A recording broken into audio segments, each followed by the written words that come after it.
you're probably looking at my super cool invention and saying, what are we going to be talking about today? Well, this is pretty cool.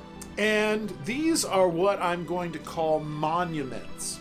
You know, oftentimes when you drive around, you might be driving in the forest or up in the mountains if you lived in Oregon or someplace out in the West.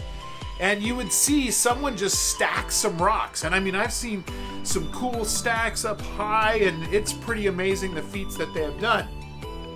Well, in Bible days, people would often stack rocks to remember something that God had done for them, which is pretty cool.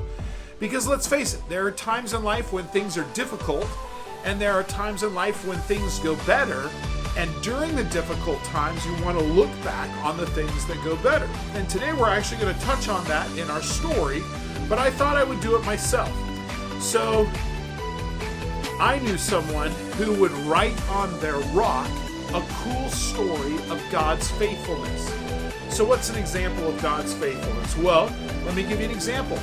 When my wife and I were first married, we had a really small house, and we had 2 kids. And interestingly, our small house only had 2 bedrooms, and we had 2 kids, and we needed a second bedroom. And we began to pray, and we thought there was no way we're ever going to be able to get a bigger house because it cost a lot of money, especially on the West Coast. And we prayed about it. Well, amazingly, we had to sell our house first. And so we sold our house, but in selling our house, there were things that the person who was buying our house wanted us to fix. And so we started fixing them. Well, we didn't have the money, so it's like, well, my house is sold, so I'm going to charge things on my charge card to fix them. Well, things started to get scarier and scarier as the person who said they were going to buy my house wanted more and more things, and some of the things I wasn't able to do. And I was so scared, and I was crying out to God, saying, God, why did you back me into this corner? And he hadn't backed me into a corner, but I felt like it at the time, and I was just so frustrated. Well, the cool thing is that God provided. He bought the house. We were able to buy a new house. We saw God's hand at work. Another example, my son. So when we had 2 kids, we had 2 car seats in the back of our normal car. Well, when we were going to have a 3rd kid, we needed to have 3 car seats side by side, and our car wouldn't accommodate that.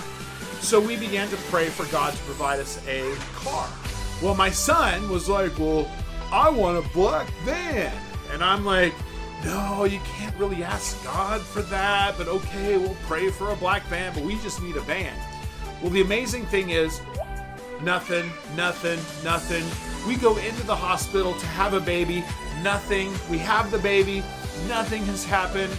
And while we're in the hospital waiting to come home with our new baby, God provides a van. Not just any van, guess what kind? A black van. Another example, one of my sons was playing with his brother, and in the process of playing, he was used as a pirate battering ram.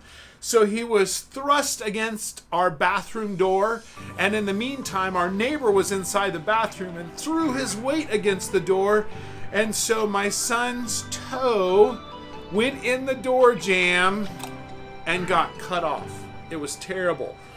There's blood, child crying. We took him to the ER, and they're like, well, we're sorry, we can't reattach the toe. But in some cases, toes grow back. And we're like, we're not lizards. That doesn't happen. Or a shark. But actually, in this case, it did happen. And you can ask one of my sons to see his toe, and he has a toe that grew back. Pretty amazing. Another example, our car broke down. And we're like, oh man, what are we going to do? We need God to provide the money. And we prayed, and nothing happened.